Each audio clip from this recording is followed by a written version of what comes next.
حیا علی خیر عمل، حیا علی خیر عمل۔ اعوذ باللہ من الشیطان اللعین الرجیم، بسم اللہ الرحمن الرحیم، الحمدللہ والصلاة والسلام علی رسول اللہ وآلہ آل اللہ۔ السلام علیکم ورحمۃ اللہ وبرکاتہ۔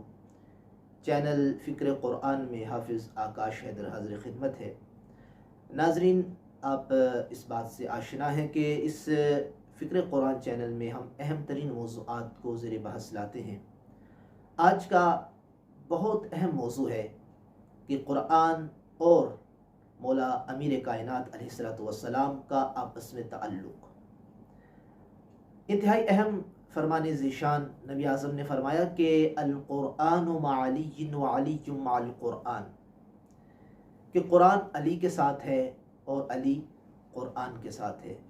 ویسے تو یہ ہم حدیث، یہ فرمان سنتے رہتے ہیں، مجالس میں سرنامہ کلام بنتا ہے، موضوع سخن قرار پاتا ہے، لیکن اس میں سوچنے کی بات یہ ہے کہ نبی نے کبھی یہ تو نہیں فرمایا کہ ابو ذر کے ساتھ قرآن ہے، قرآن سلمان کے ساتھ ہے، قرآن میثم تمار کے ساتھ ہے، باقی اصحاب بھی ہیں، قرآن عثمان کے ساتھ ہے، قرآن ابو بکر کے ساتھ ہے۔ نہ، صرف مولا علی علیہ السلام کی وہ ذات ہے کہ جس کے بارے میں فرمایا کہ قرآن علی کے ساتھ ہے اور علی قرآن کے ساتھ ہے۔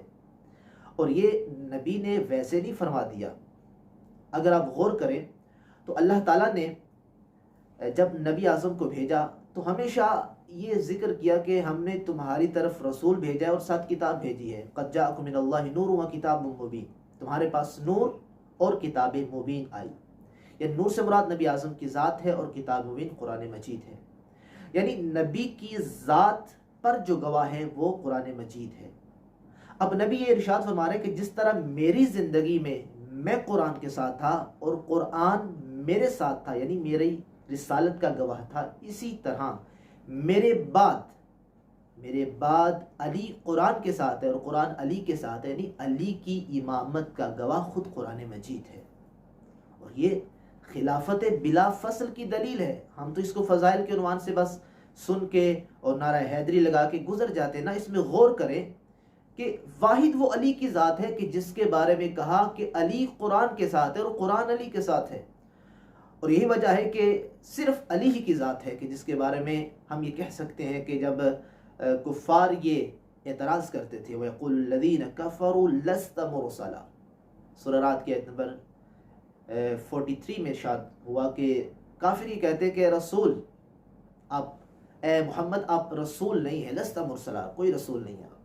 فرمایا قُلْ كَفَىٰ بِاللَّهِ شَهِيدًا بَيْنِي وَبَيْنَكُمْ، اے میرے حبیب ان سے کہہ دو کہ میری رسالت کے لیے گواہ کافی ہے، ایک وہ کہ جو اللہ ہے اور ایک وہ کہ جس کے پاس کتاب کا علم ہے۔ اور روایات اس بات کی شاہد ہیں، گواہ ہیں کہ وہ کہ جس کے پاس پوری کتاب کا علم ہے وہ مولا علی علیہ السلام کی ذات گرامی ہے۔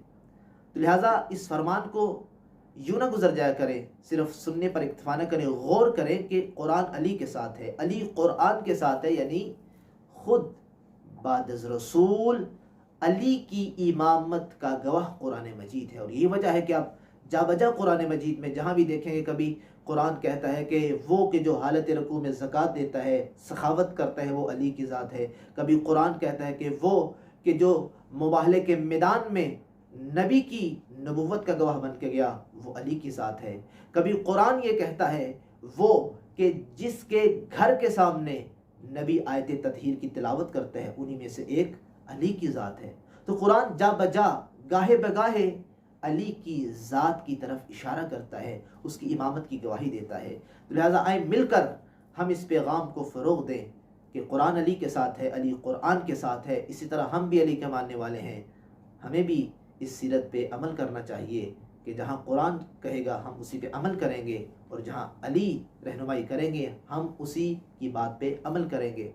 انشاءاللہ اگلی گفتگو میں اور اگلے کلپ میں ہم یہ بیان کریں گے کہ خود یہ تو امیر المومنین کی ذات ہے کہ قرآن علی کے ساتھ ہے، علی قرآن کے ساتھ ہے۔ ایک مومن کو کس طرح اس کو سمجھنا ہے کہ مومن کس طرح قرآن مجید کے نزدیک ہو سکتا ہے، اور جب وہ تلاوت کرتا ہے تو قرآن مجید اس کی سیرت، اس کے کردار میں کیا اثر چھوڑتا ہے۔